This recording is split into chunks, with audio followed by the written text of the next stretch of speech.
For more than 15 years, Alan Stein Jr. worked with the highest performing basketball players on the planet, including iconic superstars such as Kevin Durant, Steph Curry, and Kobe Bryant.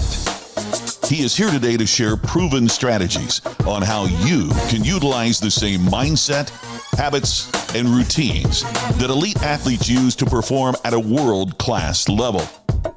Using proven principles from his book, Raise Your Game, Alan has worked with global brands such as American Express, Pepsi, and Starbucks, as well as championship caliber sports programs like Penn State football and UConn men's basketball.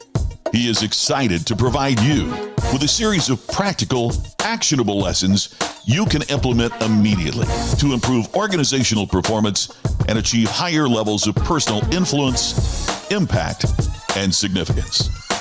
Alan is a passionate father of 3, and he never lets his kids beat him in anything. Ever. Please help me welcome Alan Stein Jr.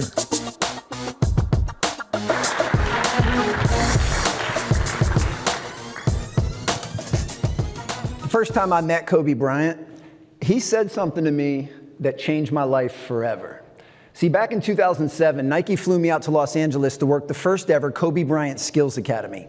Nike brought in the top high school and college players from around the country for an intense 3-day mini camp with the best player in the world. And for any of you that don't follow basketball as closely as I do, just know that in 2007, Kobe was the best player in the game.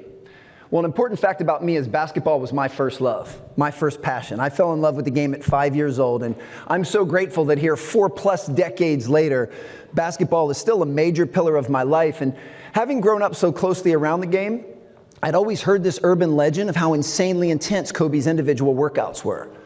Well, when I found myself on his camp staff, I figured this is my chance. This is my shot. So at my earliest opportunity, I walked up to Kobe and asked if I could watch one of his private workouts. He was incredibly gracious. He smiled and he said, "Sure, man, no problem. I'm going tomorrow at 4. Well, I got a little bit confused because I had just got done looking through the camp schedule, and the camp schedule clearly said that the first workout with the players was the following day at 3:30. Well, Kobe recognized that confused look on my face and clarified that with, "Yeah, that's 4 a.m. Well, I couldn't think of a legitimate reason of why I couldn't be somewhere at 4 in the morning, so I'd committed myself to being there, and I figured if I'm going to be there anyway, I may as well try and impress Kobe. I may as well leave my mark and show him how serious of a trainer I was. So I came up with the plan to beat him to the gym. So I set my alarm for 3 a.m. The next morning, the alarm goes off. I jump up. I quickly get myself dressed. I hop in a cab, and I head to the gym. Now, when I arrive, it's 3:30 in the morning, so it's pitch black outside. Yet the moment I step out of the cab, I could see the gym light was already on. From the parking lot, I could faintly hear a ball bouncing and sneakers squeaking. I walked in the side door of the gym. Kobe was already in a full sweat. See, he was going through an intense warm-up before his formal workout with his trainer started at 4. Well, out of professional courtesy, I didn't say anything to Kobe and I didn't say anything to his trainer. I just sat down to watch. And for the first 45 minutes, I was shocked. For the first 45 minutes, I watched the best player on the planet do the most basic footwork and offensive moves. Kobe was doing stuff that I had routinely taught to middle school age players. Now, don't get it twisted. This was Kobe Bryant. So he was doing everything with an unparalleled level of intensity and everything with surgical precision. But the stuff he was doing was incredibly basic. Well, his workout went on for a couple more hours. And when it was over, once again, I didn't say anything to him. I didn't say anything to his trainer. I just left. But my curiosity kept nipping away, and it eventually overwhelmed me to the point that I had to know. So later that day at camp, I went up to him again and said, "Kobe, I don't understand. You're the best player in the world. Why were you doing such basic drills?" And he flashed that $1 million smile. He gave me a friendly wink, but he said something that changed my life forever. He said, "Why do you think I'm the best player in the world?" Because I never get bored with the basics. I never get bored with the basics. Kobe Bryant, the best player on the planet, and someone that has truly mastered his craft, said that his secret is that he never got bored with the basics. And as obvious as that may be to you all right now, that was a life-changing moment for me. Because it was in that moment that I finally realized that just because something is basic, it doesn't mean that it's easy. Those are not synonyms, and yet people mistakenly use those words as if they're interchangeable. Just because it's basic, it doesn't mean it's easy. If it was easy, everyone else would be doing it. And as you all know, we live in a world that unconsciously tells us it's okay to skip steps. Tells us we should always be looking for a shortcut or a hack. Tells us we should always be chasing what's new and what's shiny and what's flashy. But I'm here to tell you, when you do those things, you are making a huge mistake. And that's because the basics work. They always have and they always will. And the very first step to improving performance in any area of your life, it doesn't matter if it's personal or professional, doesn't matter if it's individual or organizational, doesn't matter if it's for leadership or if it's for sales, the very first step is to admit that the basics work. But it's also having the humility to acknowledge that implementing the basics every single day is never, ever easy. Now, I would hope that the primary lesson from that story is blatantly obvious. And that is, this coming Monday, I want every one of you to start your workday at 3 a.m. No, of course I'm kidding. Here's what I do want you to do. I want you to spend the rest of this week and this upcoming weekend getting clear on the basics that you need to work towards mastery of to raise your game. I'm going to say it again because it's that important. I want you to take the next several days and get crystal clear on the fundamentals that you need to work towards mastery of, primarily during the unseen hours, to raise your game. And I'm here to help you with that today. Now, before we go any further, I'm going to ask you all to trust me. I know we're just meeting and we're just getting acquainted, but I'm going to have you guys try a mind-body connection exercise that I've done with the best basketball players in the world. I want to see how you all stack up. I'm going to give you very basic instructions for a very basic task. So here's what I need from you. Just set down your pens, set down your coffees, set down your devices. You just need your hands free for a moment. Basic instructions, basic task. I want you to take your left hand, I want you to put it on your nose. I want you to take your right hand and wrap around and put it on your left ear. And it's okay if you feel a little goofy. You should see what you look like from up here.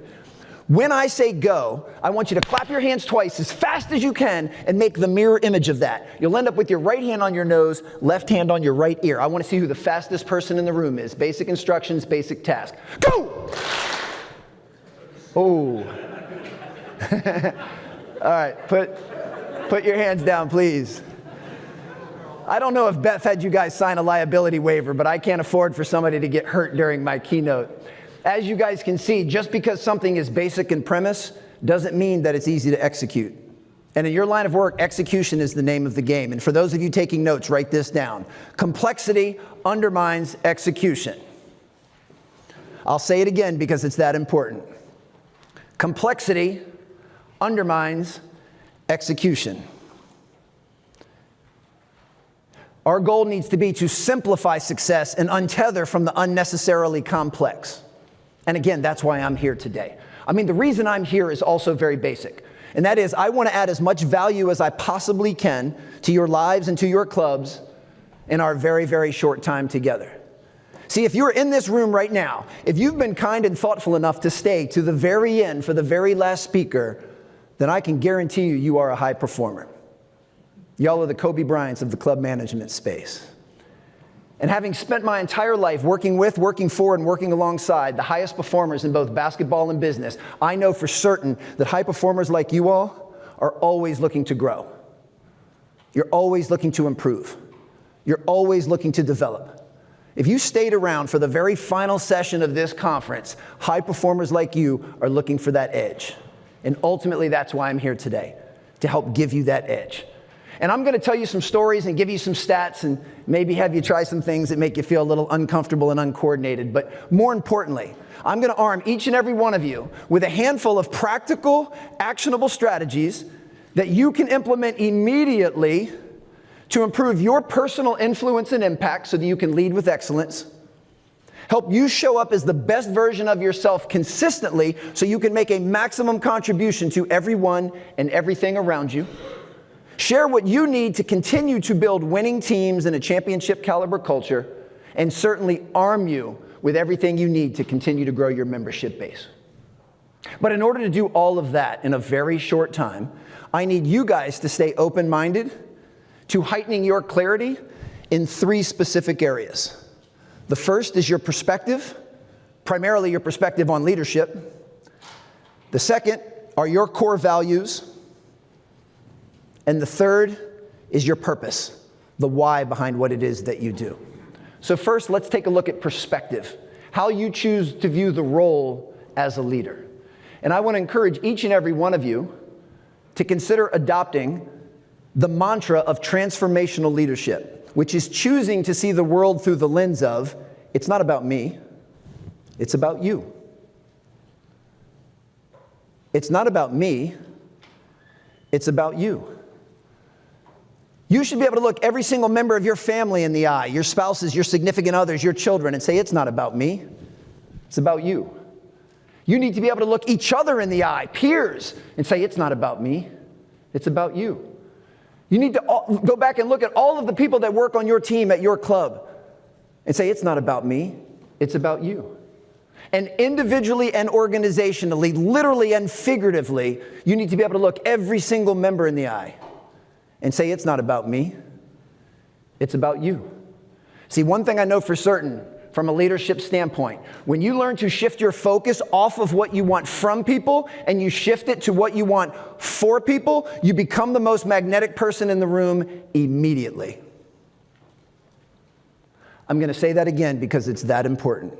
As a leader, when you learn to shift your focus off of what you want from people and you shift it to what you want for people, you become the most magnetic leader in the room immediately. And magnetism matters. And if any of you need a reminder that it's not about you, I want to encourage you to have children. I'm the proud father of 14-year-old twin sons and a 12-year-old daughter. And 2 summers ago, I was asked by a very well-known food and beverage brand in the franchise world to give a keynote in Las Vegas. And I decided to bring my sons, Luke and Jack, with me. I figured it'd be a great, boys' weekend, a good bonding experience. And I'm at the MGM on a giant stage, massive screens, huge lights, thousands of audience members. And I got to be honest, I was in the zone. I was in the flow. I was absolutely killing it. Kind of like right now. And about midway through my keynote, I looked out at the table where my twin sons were sitting, expecting to see them sitting up tall, smiling, beaming with pride, hanging on every word.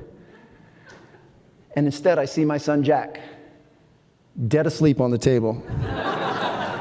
And his twin brother Luke was building a pyramid out of my extra business cards. Neither one of them was paying a lick of attention to anything I was saying. So like I said, if you need a reminder that it ain't about you, I encourage you to have children. Now, the second area that we need to heighten our clarity as leaders are on core values. Not your club's core values necessarily, but your personal core values. What do you stand for? What do you believe in? What are the non-negotiables that you use to make the most important decisions in your life? And I'm going to tell you why this is really important. See, as leaders, when you can get crystal clear on your core values, it actually makes decision-making more fluid. Now, this doesn't mean you don't still have really hard decisions to make. Of course you do. That's the price tag of being a leader. But it means now you have a framework to make that process more fluid. Because every single decision you make, personal and professional, individual and organizational, every single decision you make, you run through the filter of, is this in alignment with my core values or not? And if the answer is yes, if what you're about to say or do is in perfect lockstep harmony with your core values, then you do it without hesitation and you do it with enthusiasm. However, if what you are about to say or do is not in alignment with what you say you believe, is not in alignment with your standards, is not in alignment with your core values, then all I ask is that you take a pause. You take a beat. You take a breath. And you have the self-awareness to consciously ask yourself, do I want to proceed in saying or doing something that is not in alignment with what I believe? And it's been my experience, firsthand experience, that high performers like you all, the mere act of taking that beat will be enough time to course correct and make a better decision. So that's the first reason that we have to get crystal clear on our core values. It will make decision making more fluid. The second reason is when you learn to lead based on core values and standards instead of the roller coaster and ebb and flow of emotions and feelings that we all experience as human beings. When you learn to make decisions and lead based on core values instead of how you feel in the moment, then you become the most consistent leader in the room. And when it comes to leadership, personal influence and impact, consistency matters. And I could say this to every single one of you if we had time. You can't lead your team somewhere you're not going yourself. Ma'am, your club can't become something you're not. So we have to be able to lead based on our core values. Now, the third area that we have to heighten our clarity is on purpose. The purpose behind why you all even exist. The purpose behind having a country club or a golf club. And don't confuse function with purpose. The function of that chair you're sitting in is to provide somewhere for you to sit. The purpose of that chair is to provide you comfort. Purpose has a much, much deeper meaning than function. Don't get what it is that you offer with what it is that you all actually do confused. Now, from an organizational level, the best group that I've ever seen do this at scale is DHL, the International Shipping and Logistics Goliath. DHL has done a masterful job of making sure every single member of their team, regardless of title or tenure, stays deeply connected to their purpose, is why they have such high buy-in and believe in. Now, for context, DHL has a presence in every single country in the world and has hundreds of thousands of team members. And as I said, their leadership team has done a masterful job of making sure every single member of that team stays deeply connected to their purpose. And what is the DHL purpose? We don't deliver brown boxes. We deliver promises. We don't deliver brown boxes, function. We deliver promises, purpose. So as I said, they go to great lengths to make sure every member of that team stays connected to that greater purpose. Which means they make sure that the person that's working in a remote town in a very small country, who's working in the warehouse, they're working the graveyard shift overnight, who, let's be honest, the function of that person's job is to put brown box after brown box onto truck after truck. But they make sure that person knows that's not a brown box you're putting on a truck. That's a little kid's birthday gift you're putting on a truck. That's not a brown box you're putting on a truck. That's a future bride's wedding dress you're putting on a truck. That is not a brown box you're putting on a truck. That's somebody's medicine you are putting on a truck. And because they go to great lengths to make sure everyone stays connected to that deeper purpose, they have unbelievably high buy-in and believe in, energy and enthusiasm, and full commitment from everyone on the team. See, when you learn to lead based on purpose, you become the most inspirational leader in the room.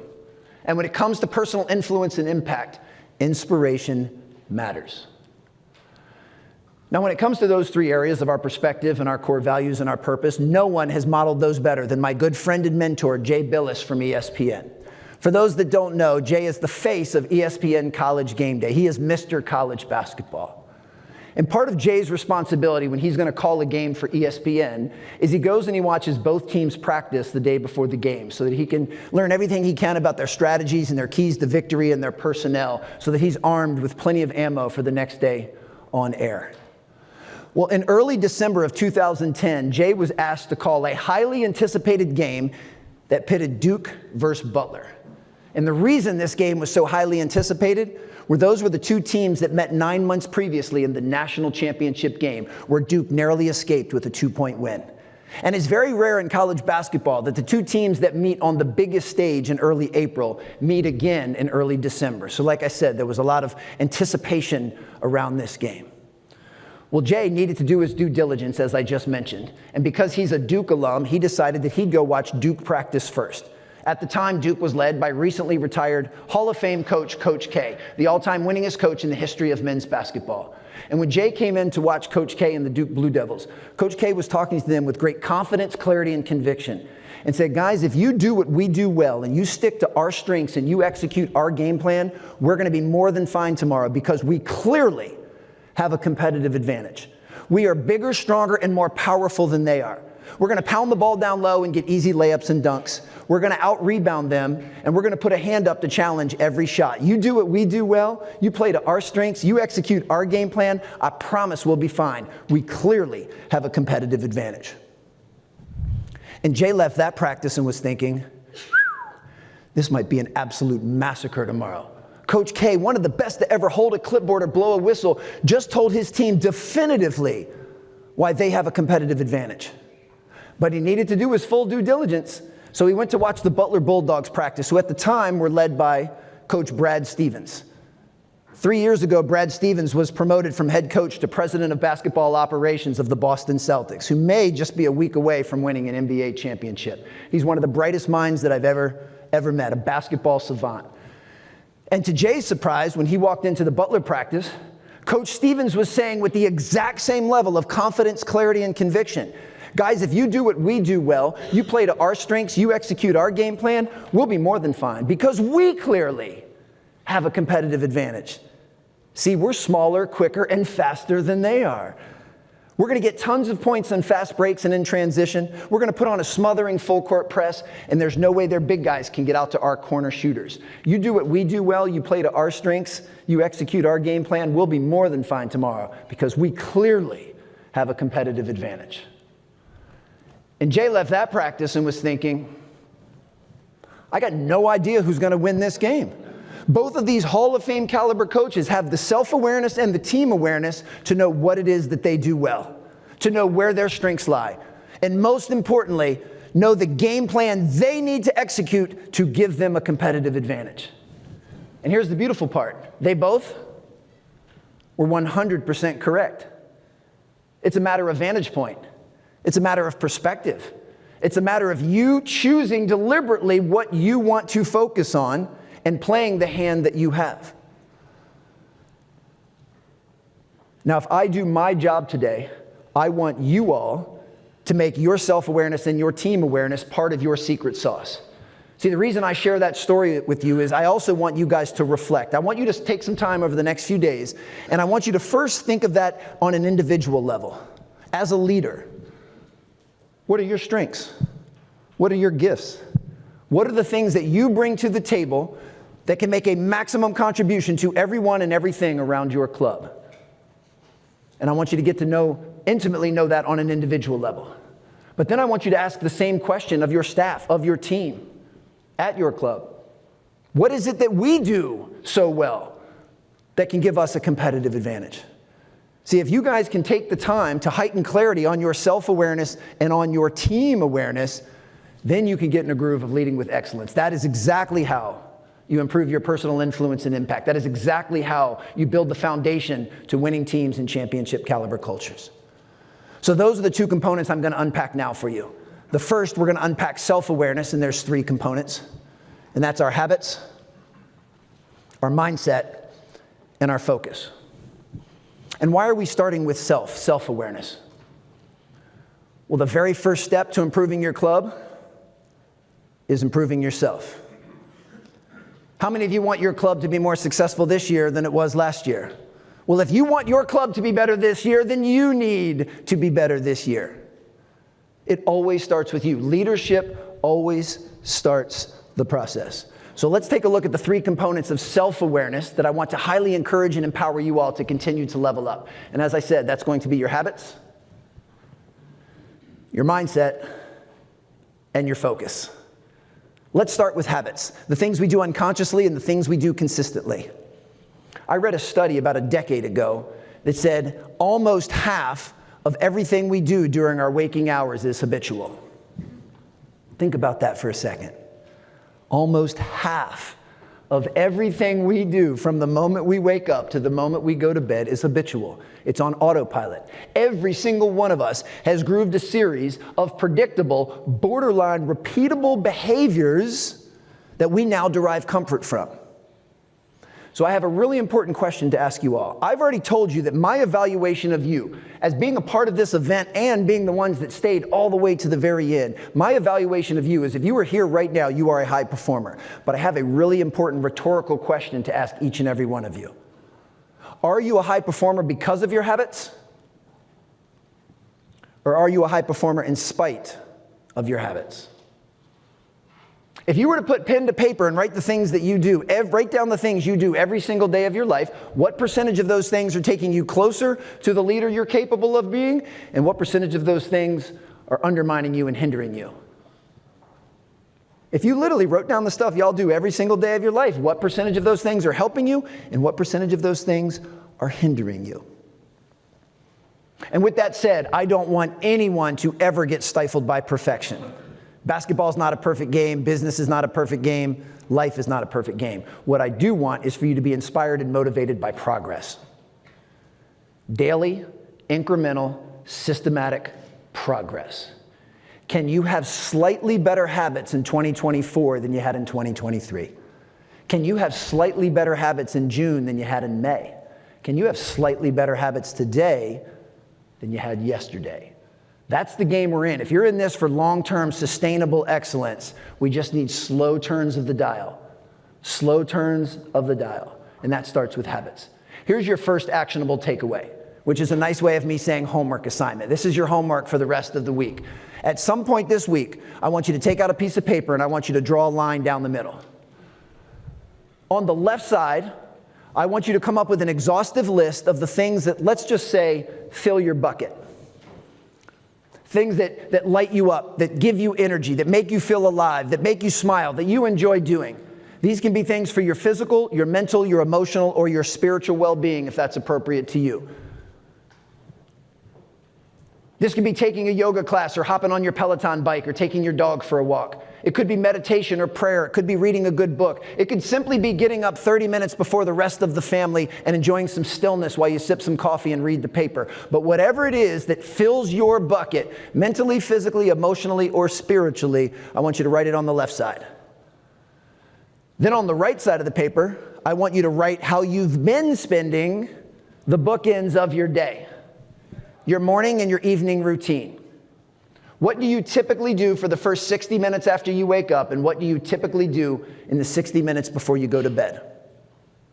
And I don't want you to write down what you think you should do or what other people have told you you should do. I want you to have some honesty and some vulnerability and some courage to write down what you've been doing. And then to complete this self-audit, you're simply going to compare the two sets of notes. You're going to compare the two sides of the line, and you're going to ask yourself the most fundamental question you can ask when it comes to leveling up your habits and raising your personal game. And that is, are you doing the things you know you need to do for your bucket to be full? Are the things on the left side of the paper showing up on the right side? Are the things that you know light you up and fill your bucket? Are you making the time and caring enough to put those into your morning and evening routine? Now, if you are willing to do that with some humility and some vulnerability and some courage, every single person in this room, myself very much included, will start to uncover what's called a performance gap. And a performance gap is the gap between what we know and what we do. I'm going to say it again because it is that important. A performance gap is the gap between what we know we should do for our buckets to be full and what we actually do on a daily basis. And the very first step to you improving your personal influence and impact, your ability to lead others, leading with excellence, is to slowly start to close that gap. Care enough about yourself and care enough about those around you that you are going to make the time and make the effort to implement the stuff on the left side into your morning and evening routine. See, when you decide to be a part of a team, especially as a leader, when you decide to be a part of something bigger than yourself, you are making the unwritten commitment to show up as the best version of yourself as consistently as possible. For those taking notes, write this down. Every time you show up, and in today's day and age, sometimes showing up means showing up virtually. Every time you show up as less than the best version of yourself, it is an act of selfishness. I'm going to say it again because it's that important. Anytime you show up and your bucket, mental, physical, emotional, or spiritual, is not full, it is an act of selfishness because you give your team less of a chance to be successful because you chose to show up as something less than your best self. And if you're going to expect it of those on your team, then you have to expect it of yourself. The easiest way to undermine your credibility is to ask other people to do things that you're not willing to do yourself. And one of the oldest adages, but truest adages around, is you need to model the behavior that you want to see in others. assuming that you want everyone on your team to show up mentally, physically, emotionally, and spiritually full, ready to make a maximum contribution to everyone and everything, then you need to lead by example. And that always starts with our habits. Now, the second area we need to address is mindset, which I believe is the biggest separator when it comes to leadership. And just know this, every single human being walking the earth has a brain. Very few have a winner's mindset. And speaking of that, I once read that as human beings, we only use 10% of our brain. Have you ever met anyone that uses a lot less than that? I digress. Back to the mindset. Here's the winner's mindset that I want to encourage each and every one of you to adopt. And remember, we're going to keep things simple. We're going to keep things fundamental. A winner's mindset is making the conscious commitment to do the best you can with what you have wherever you are. Full stop. We don't need to make it any more complex than that. Do the best you can with what you have wherever you are. Here's why I like that as my own personal operating system on life. It automatically eliminates a trilogy of behaviors that I know from firsthand experience undermine performance, undermine productivity, undermine confidence, undermine optimism. And those three behaviors are blaming, complaining, and making excuses. I choose to use absolutes very sparingly, but you will never, ever improve your life, improve your situation, or move you or your team forward by blaming, complaining, and making excuses. So as leaders, the sooner we can let go of and untether from the temptation to do those things, and I know how real that temptation is. When we can get rid of the temptation to blame, complain, and make excuses, it's like we're taking an emotional weight vest off. We immediately become emotionally agile. And do you know what you are if you're not emotionally agile? You're emotionally fragile. And you simply cannot lead with excellence if you are emotionally fragile. So what I'm asking you all to do is to get to a point where you don't let the outer world dictate your inner world. You don't let circumstances or events or what people say or what people do, you don't allow that to dictate your attitude, your perspective, your mindset, and how you choose to show up. That needs to come from within. And Ryan Hawk mentioned that earlier in his keynote, and he did an outstanding job, by the way, talking about as leaders we have to expect adversity. He said the same thing I'm going to say to you right now. Tough times are coming. And as a leader, you need to be able to prepare, but tough times are coming. I know. Alan, you're a motivational speaker. Aren't you supposed to be positive? You know what? You're right. I'm positive tough times are coming. So as leaders, don't be surprised by it. Get ready to lean into it, because there are so many factors, outside factors, that affect your ability to do what you do. And you can't be a puppet to those outside factors. You have to create that from within. But I'll cover that a little bit more in depth when we get to attitude. So that's the mindset component. Now the third component is focus, where we choose to place our attention. I believe time is our most precious resource. And if time is our most precious resource, then that means our attention is our most valuable currency. You guys know the acronym WTF? You know what that stands for? Don't anybody say it. This is a family-friendly keynote. It should stand for where to focus.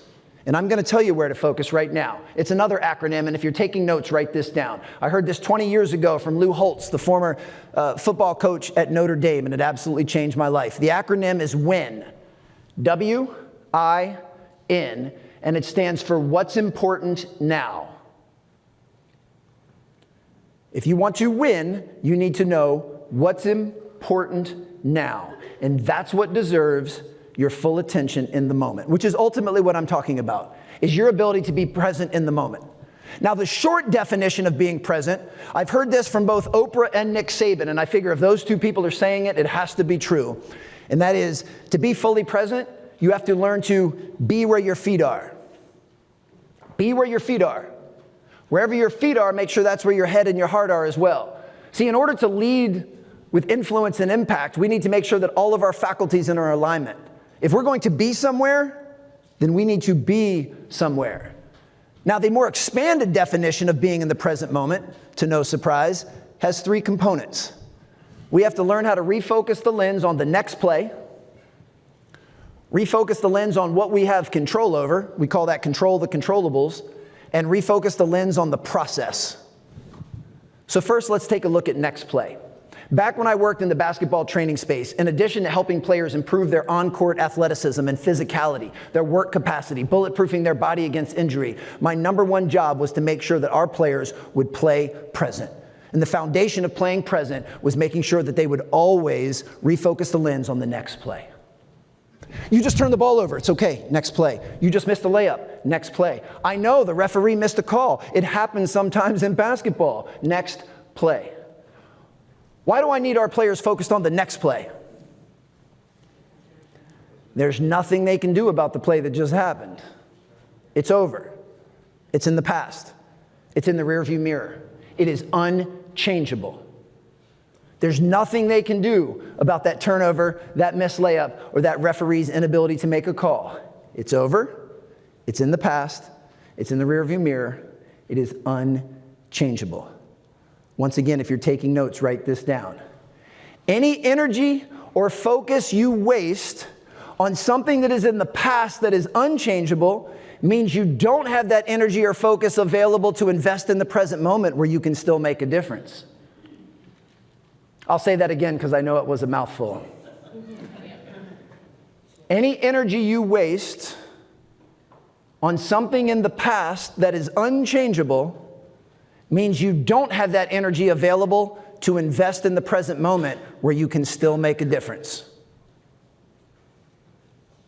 You need it a third time? No, hey, no problem. This keeps me sharp. Any energy you waste on something that's in the past means you don't have that energy to invest in the present moment where you can still make a difference. You don't need it a fourth time, do you? I'm just kidding. We have to be able to move quickly to the next play. Now, the second component of being in the present moment is, I said, called control the controllables. We need to refocus the lens on what we have control over. And I'm of the belief there's only 2 things in this world we all have 100% control over 100% of the time. That's our own effort and our own attitude. Now, I don't want this to be a game of verbal semantics. Yes, you can mix attitude and effort together and you get preparation. You are absolutely in control of how prepared you choose to be. You can take effort and attitude, mix them together, and you get enthusiasm. You're absolutely in control of how enthusiastic you choose to be. But those are really just spokes off of the same wheel. Ultimately, we're just talking about attitude and effort. So let's take a look at attitude. Every single high performer I've had the pleasure to work with, work alongside, or work for has readily acknowledged that working hard is a choice, and I agree wholeheartedly. But here's what most people aren't willing to acknowledge. If working hard is a choice, well then not working hard, it's also a choice by default. There has to be another side of that coin. But what happens when you hold the average person accountable to giving less than their best effort? They revert back to that trilogy of behaviors I shared a minute ago. They blame, they complain, and they make excuses. But at the end of the day, effort is always a choice. And as leaders, we need to choose to give our best effort as consistently as possible. I'll say that one again because it is that important. As leaders, we need to choose to give our best effort as consistently as possible. Notice I didn't say 100% of the time because that's not realistic. None of us are perfect. There's not a single human being in this world that can be at 100% of the time. But every single one of us has the power to do the best we can as often as we can. And I would imagine that's the same standard that you want to hold everyone on your team to. And remember what we said before. If you're going to expect it of them, you must expect it of yourselves. Model the behavior you want to see others emulate. So that's our effort. Now let's take a look at attitude. And I kind of covered this when we were talking about mindset, but I want to double click on it for a moment. Attitude is the acknowledgement that we do not control what goes on in the world, but we always control our response. We don't control circumstances, events. We don't control the economic climate. We don't control the political world. We don't control the weather. but we absolutely control our response to those things. And in order for you to lead with excellence and have maximum impact, put way more time, attention, and focus into thoughtful, intentional, and purposeful responses. Don't worry about the events, worry about your response. So I mentioned to you all I have 14-year-old twin sons, and I don't know if anyone in here has twin sons, but if you don't, let me let you in on a little secret. They like to bicker. They like to fight. They like to argue. And about a year ago, I had my twin sons, Luke and Jack, with me, and it was just one of those days. They just kept going at it. And I was running low on patience, and I thought I sufficiently warned them a few times, but apparently not. And finally got to the point. I said, Jack, knock it off. You're irritating me. And he smirked and said, Dad, I'm not irritating you. You're choosing to be irritated. Touché, Jack. Touché. He was 100% correct. I had no control over the fact that him and his brother were arguing, but I absolutely had control of my response. So maybe those two knuckleheads were listening to my keynote in Vegas after all. So that's attitude. Put all of your time, attention, and focus and energy into thoughtful, intentional, and purposeful responses. Keep the keys to the car. Never, ever give your power away. So that's the second half of control the controllables. Now the third component, and this one is vital, especially to building organizational success, is refocus your lens on the process.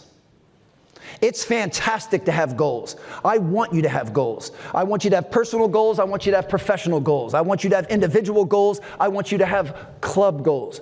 But once you've gotten clarity and established those various North Stars, you can take your eyes off of them and you need to put it on what's right in front of you. The process, the daily decisions, the daily behaviors, the daily skills that you need to execute to inch closer to reaching that goal. The best analogy I can think of is if you were ever tasked with building a brick wall, don't worry about the wall. Focus on the bricks. See, if you take each brick one at a time and lay it exactly where it needs to go, guess what? The wall will take care of itself. The juice isn't in the wall, the juice is in the bricks. If you lay every single brick with care and precision, the wall will take care of itself.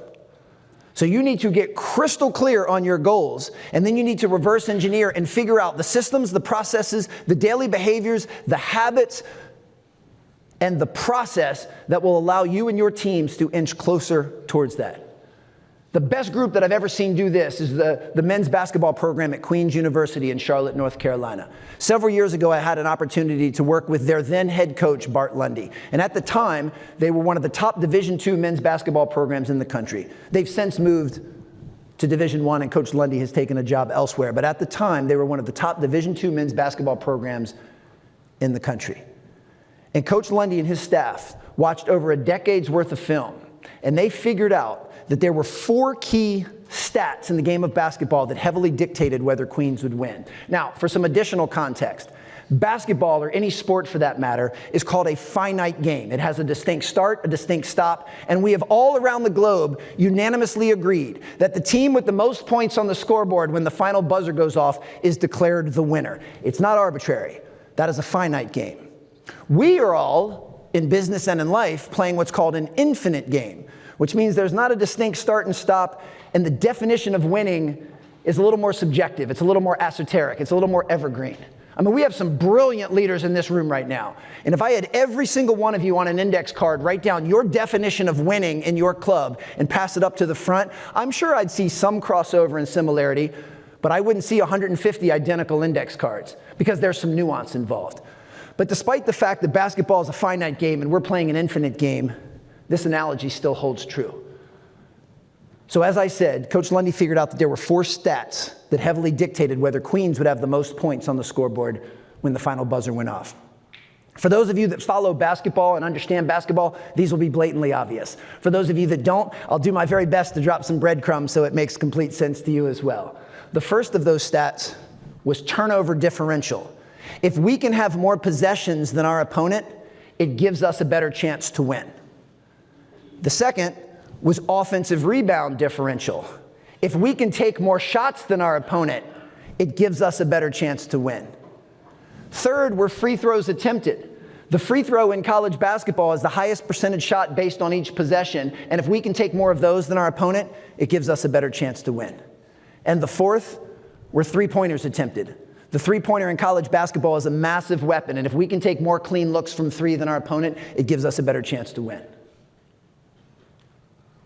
When Queen's University came out on top in those 4 statistical categories, they won 96% of their games. I'm going to say that again because I don't think y'all think that's as cool as I do. When they came out on top in just those 4 statistical categories, they won 96% of their games, which means mathematically and statistically they were almost unbeatable when they did those 4 things. So now I'm going to ask you lovely folks a series of rhetorical questions.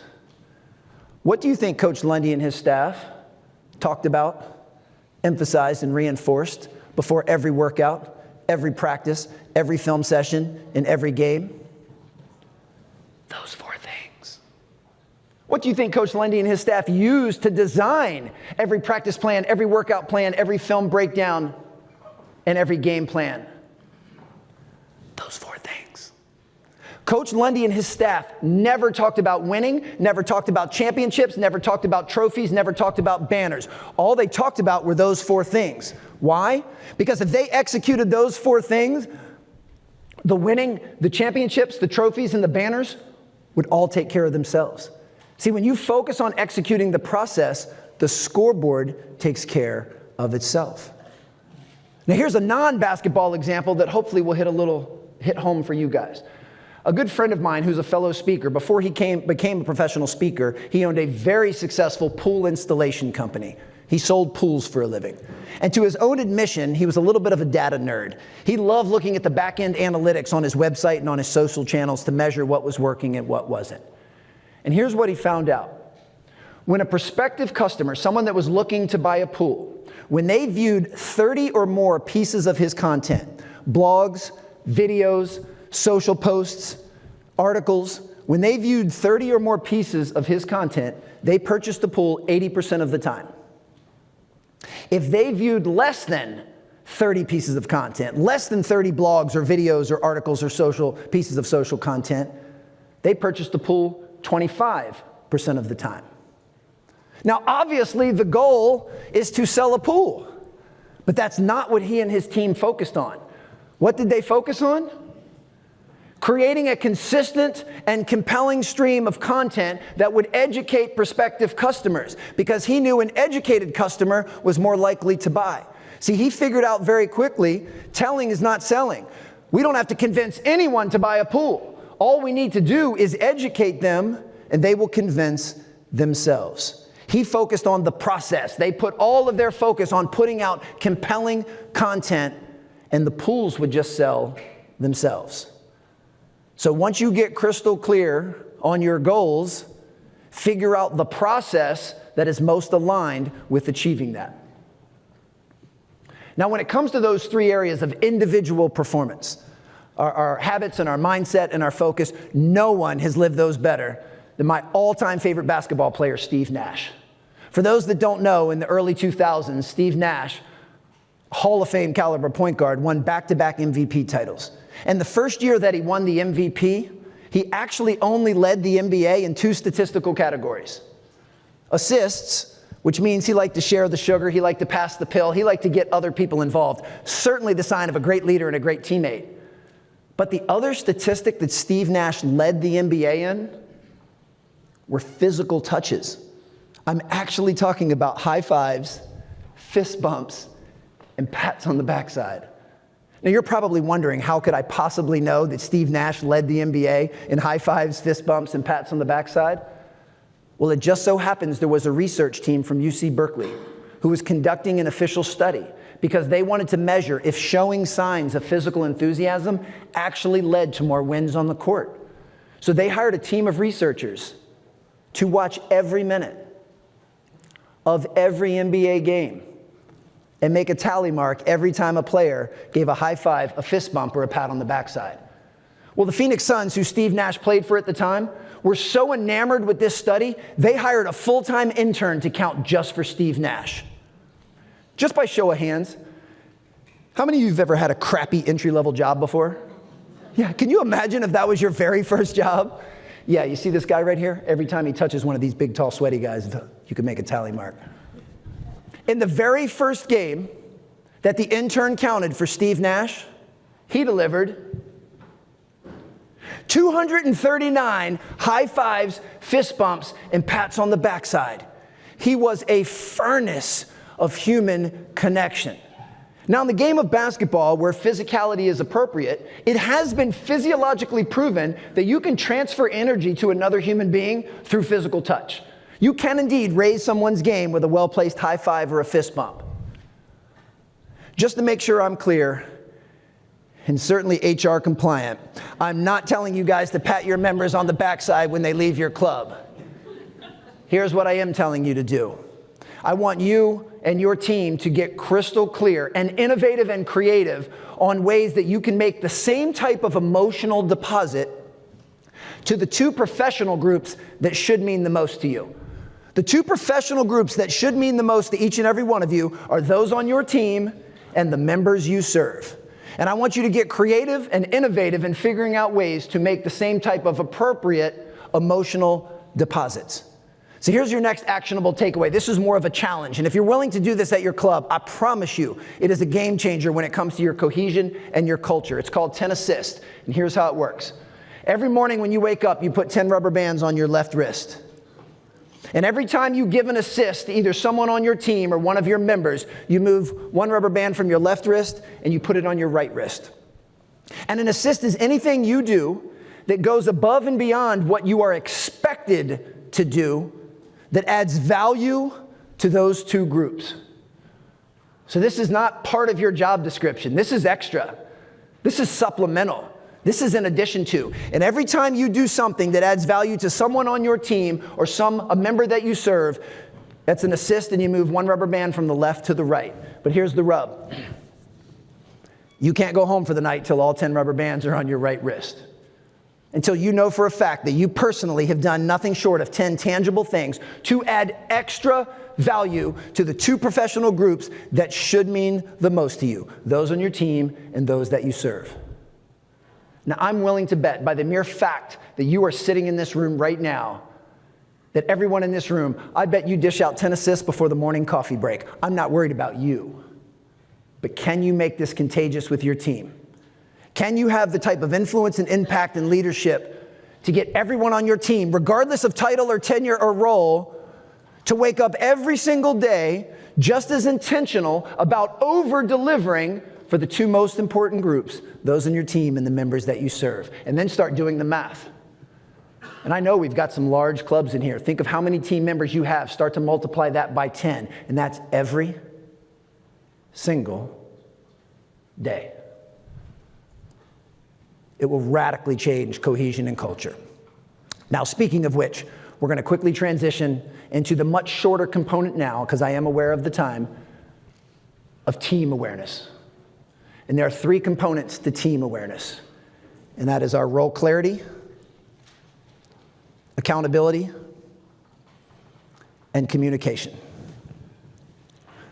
So let's take a look at role clarity.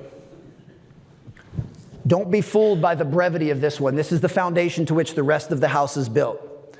Every single member of your team needs to know their role, needs to embrace their role, and needs to show up every day ready to star in their role to the best of their ability. Know, embrace, and star. Equally important is everybody else on the team needs to value, respect, and appreciate everybody else's role.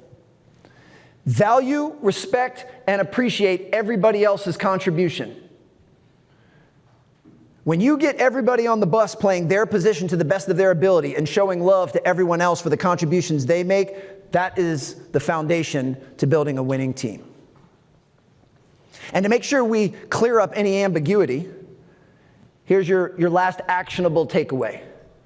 I want you to make time to sit with every single direct report that you have, every person that reports to you, and I know we have some slightly different structures in the room, and you're going to do what's called the Big 3 audit. You're going to sit down, and you're going to hand them an index card, And you're going to say, I want you to write down, and here I'm going to give you a couple of prompts. Ryan was really big on prompts this morning, and I thought that was outstanding. So you use whatever terminology is most natural to you. But you basically say, I want you to write down your 3 most important responsibilities at this club, or your 3 most important duties, or what are the 3 biggest contributions you can make to our team? What are the 3 most important things you need to do? That if you're only going to do 3 things tomorrow when you come in, what are the most important 3? Again, any of those, just use your language, but get them to get clarity on their 3 most important duties. Then you take an index card and you write down what you think their 3 most important responsibilities are or duties. What are the 3 ways you think they can make a maximum contribution? And then to complete this audit, you're going to compare the 2 notes. And you're going to see how much alignment there is between what you think you should be doing every day and what I think you should be doing every day. And I can promise you we have some exceptional leaders in this room. And you may have some people that have reported to you for a decade. And I'm willing to bet that most of the people that report to you, you're not going to go 3 for 3 on. There's going to be a little bit of misalignment and a little bit of dysfunction, and that is okay. Don't let that frustrate you or upset you. In fact, do the opposite. Look at that as an invitation for improvement. Look at that as an invitation for us to get on the same page. See, if you can get every single person on your team in perfect alignment with what it is they need to do to make a maximum contribution, then it's not going to be a matter of if you hit that goal, it's just going to be a matter of when. And you use that as an invitation. And I want to highly encourage you not to lead with an iron fist. Not to say, I can't believe you think these 3 things are what you should be doing. No, you need to do that's called compliance, and it rarely works. Instead, you get curious. You get fascinated. Take out judgment and assumption, and you say, I am so curious to why you wrote those 3 things down. I would love to learn more about why you think those are the ways you can add the most value to our club. And if you're open to it, I'd love to share why I think these 3 things are ways that you can make a maximum contribution. And have a conversation. And then the meeting isn't adjourned until you both are on the same page. Until you can both, handshake, fist bump, hug, but no one leaves that room until you're both in full alignment and full agreement on what needs to be done moving forward. That's role clarity, and that is the foundation to which everything else is built. Now, the second component of team awareness is accountability. This is the biggest separator when it comes to organizational performance. For those taking notes, write this down. Holding someone accountable, it's something you do for them. It's not something you do to them. Holding someone accountable, it's something you do for them, not something you do to them. Holding someone accountable is the best gift you can give another human being.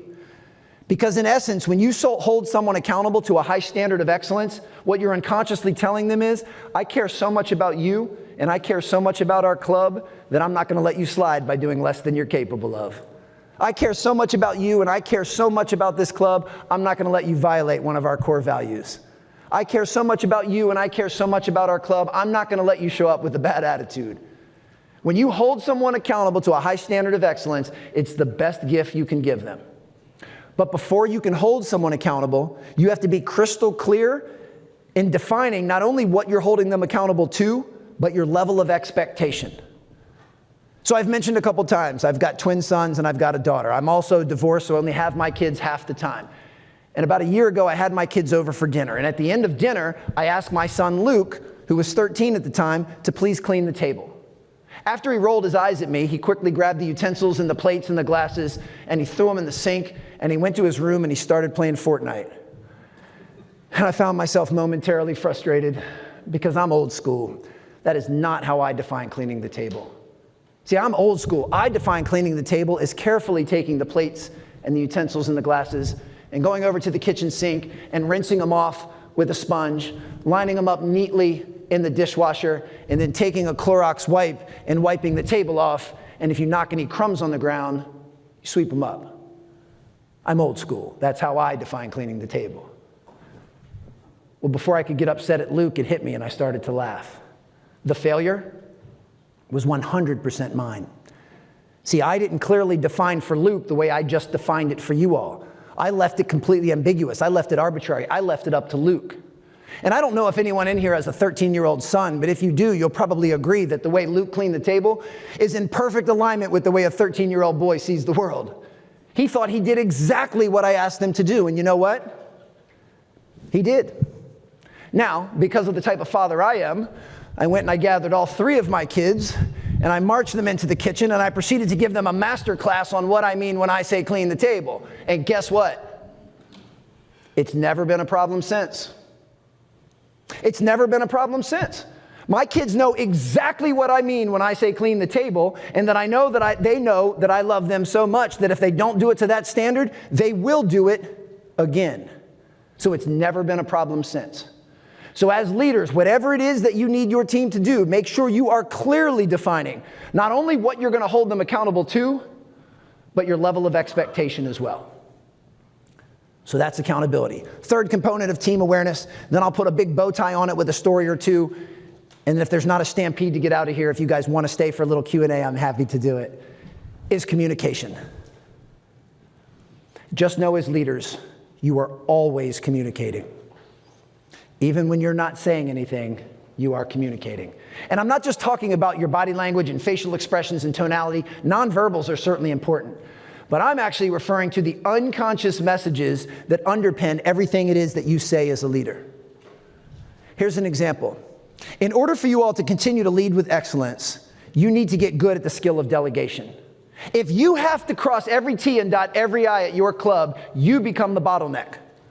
So you have to get good at being able to delegate. What happens when you delegate something of importance to someone on your team? You ask someone on your team for help. What's the unconscious message you send a teammate when you ask them for their help? I trust you. I believe in you. I think you're good enough. That's why I asked you to do this.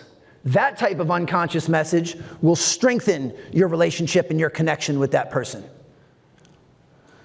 What happens if you delegate or ask for help and then you micromanage?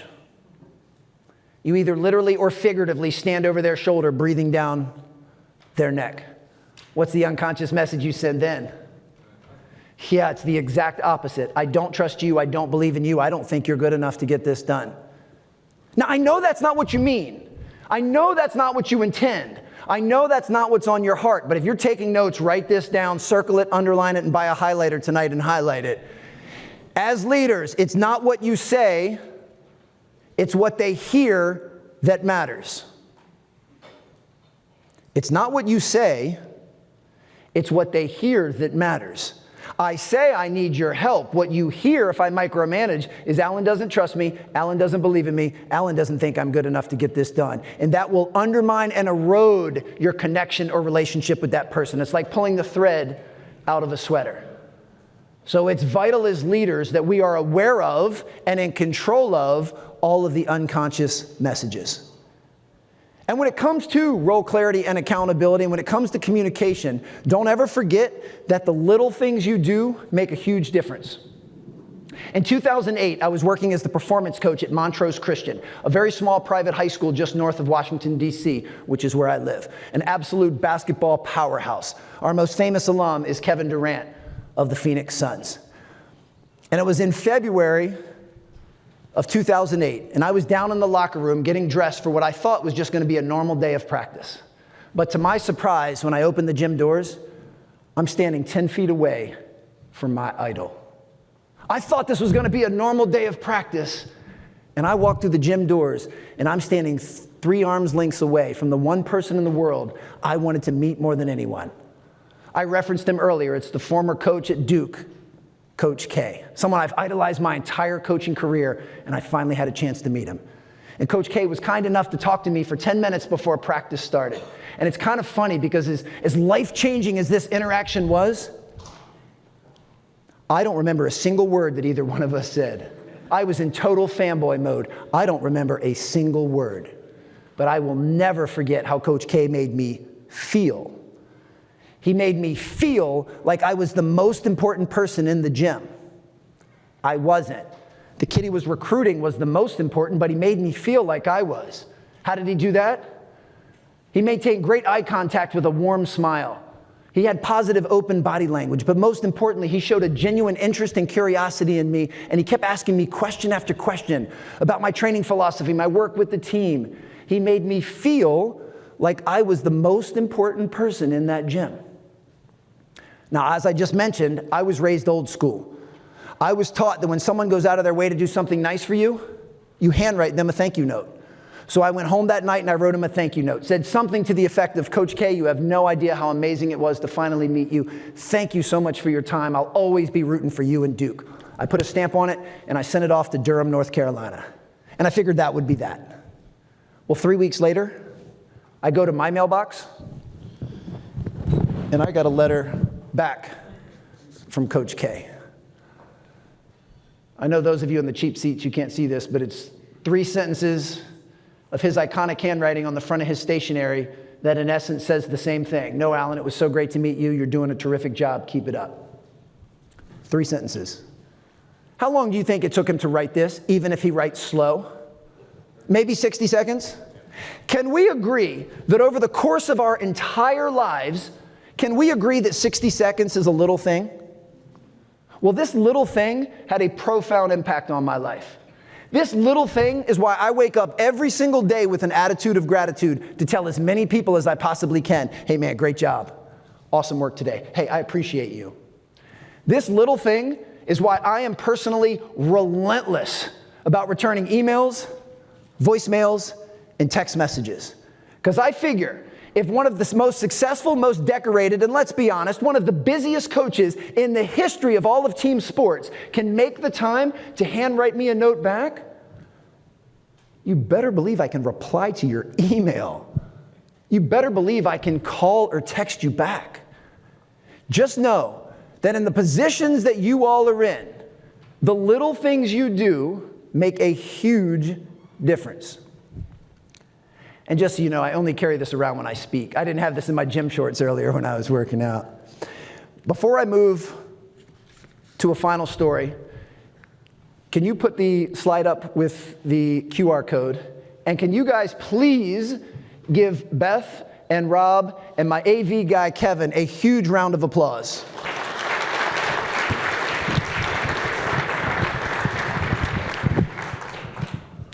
I want to acknowledge Kevin for a moment because he's done a phenomenal job. I do this for a living. I'm on stages for a living. So I know firsthand, and I will explain this slide in just a moment, I know firsthand how important Kevin is to my livelihood. But I know that when you are in your seats, when you come to an amazing event like this, you know usually the only time that you know the AV team even exists is when? If something goes wrong, which happens occasionally. Nobody's perfect. If it is, we move to the next play. So far, this has all been flawless. But I want you to think about that. Look over there at my man, Kevin. The success of his livelihood hinges on 200 people not even knowing he exists. Think about that. A job well done by Kevin means for 2 straight days, you don't even know he was here. And I say that with a huge smile and a wink, and I'll give him a fist bump later, because you all have people at your club. You have people on your team that make massive contributions during the unseen hours. And it is so important as leaders that you shine a light on them and you acknowledge them. And most importantly, you praise them, because that which gets praised gets repeated. And for the folks that do their heavy lifting and their contributions during the unseen hours, it is up to you to shine a light. So one more time, give a huge round of applause to my man, Kevin. Thank you. Now, by title, I'm a keynote speaker and an author, but the moniker that I most resonate with is coach. And as a coach, it has always been my job to help people get to a level of performance that they don't believe they can get to on their own. At best, if I did my job today, all I've done in the last 80-some minutes was plant a few seeds and remind you of a few core tenets that I promise you already knew. I don't think I shared anything with you today that blew your mind. Now, whether or not you're doing it is a completely different discussion. But I don't want our journey to end here. If there's ever anything that I can do for you individually, or I can do to help pour into you or your teams at your club, I'd be honored to do that. Now, as someone who is trying to get really good at his craft of speaking, feedback is the lifeblood to performance. If you're kind enough to use that QR code and take 2 minutes to offer me feedback on how I delivered for you today, I'll automatically send you over 20 hours of curated material and resources that you can read, watch, and listen to supplement what I shared on stage. And here's why this is important. This isn't just for you. These are things that you can pass on to your teams. There are podcasts and videos and articles and blogs and curated resources to supplement what I shared today that you can share with the members of your team. Because remember, as leaders, it's up to you all to continue to feed their development. You give me 2 minutes, I'll give you 20 hours. Now, I started by telling you about the Kobe Bryant Skills Academy. What I didn't tell you guys was there was a very special college counselor there. Now, we had no idea he was special at the time because he lacked the physical stature and resume of the other college counselors. But there was something about this kid that was special, and it was palpable. The most impressive of these traits was at the end of the first workout. This young man tapped me on the shoulder and said, "Coach, will you rebound for me? Because I don't leave the gym until I swish 5 free throws in a row." Swish 5 free throws in a row. For any of you that have never shot a basketball, let me just tell you, that is a really high standard.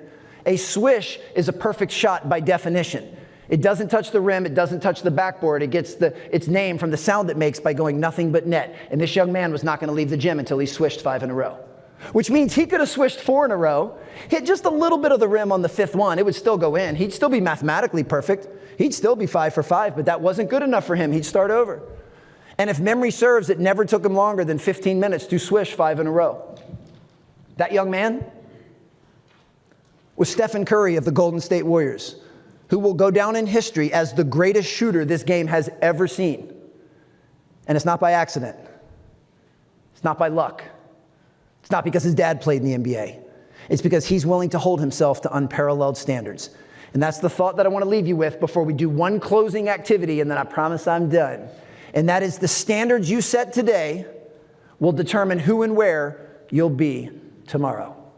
Now, before I take my final bow, here is your final test. Set down your devices, set down your pens, set down your drinks. I just need your hands ready. Don't worry, we're not going to do this one again. I've got my left palm up. When my right palm crosses over my left palm, I just want you guys to clap. But here's the thing. I don't want to hear 152 separate claps. I want to hear one clap. I want to hear one voice. Don't worry, I'll go nice and slow, just in case some of you are a little bit slow. All right, you guys ready? All together. Okay.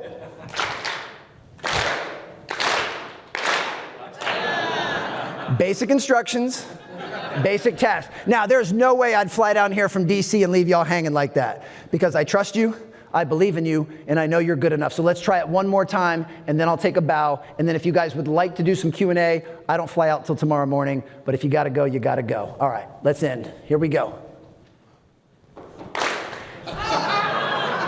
As you guys can see, you still got some work to do, so do it. Thank you guys so much. I appreciate you. Thank you. Thank you. I don't know how we're doing on time. Like I said, if you guys want to do some Q&A, I'm more than happy to do it, but that means y'all have to have some cues. Anybody have any questions? Did I hear him back there? Okay, great. What did you do before you did speaking? He asked what I did before I did speaking. So I played basketball collegiately. It was Elon College at the time. It's now Elon University in Burlington, North Carolina. I graduated in the mid-90s, moved back to DC, and then I spent 20 years as a basketball performance coach, mostly at the high school level. I worked at 2 very prominent high schools. I mentioned one, Montrose Christian. The other was DeMatha Catholic High School, which has put over a dozen guys in the NBA. And working at those 2 schools led to contract work with Nike Basketball, Jordan, USA Basketball. So I've had a very unique journey that I've been able to work with Kevin Durant when he was 14 years old, before he became the Kevin Durant that we all know. But then I also got an opportunity to work events for Nike and work camps for guys like Kobe Bryant and Steve Nash and LeBron James. So the reason my journey is somewhat unique is I've been able to see what it takes to climb that proverbial mountain, but I've also seen what it takes to stay there and sustain excellence for long periods of time. And then around 2017, I really started to experience some burnout. I had burnout from being in gyms and in weight rooms 15 hours a day, and I was ready to pursue something new and try something new, and I thought I'd give my hand at speaking and kind of relit that fire. And absolutely love what I do, in case you couldn't tell. Thank you.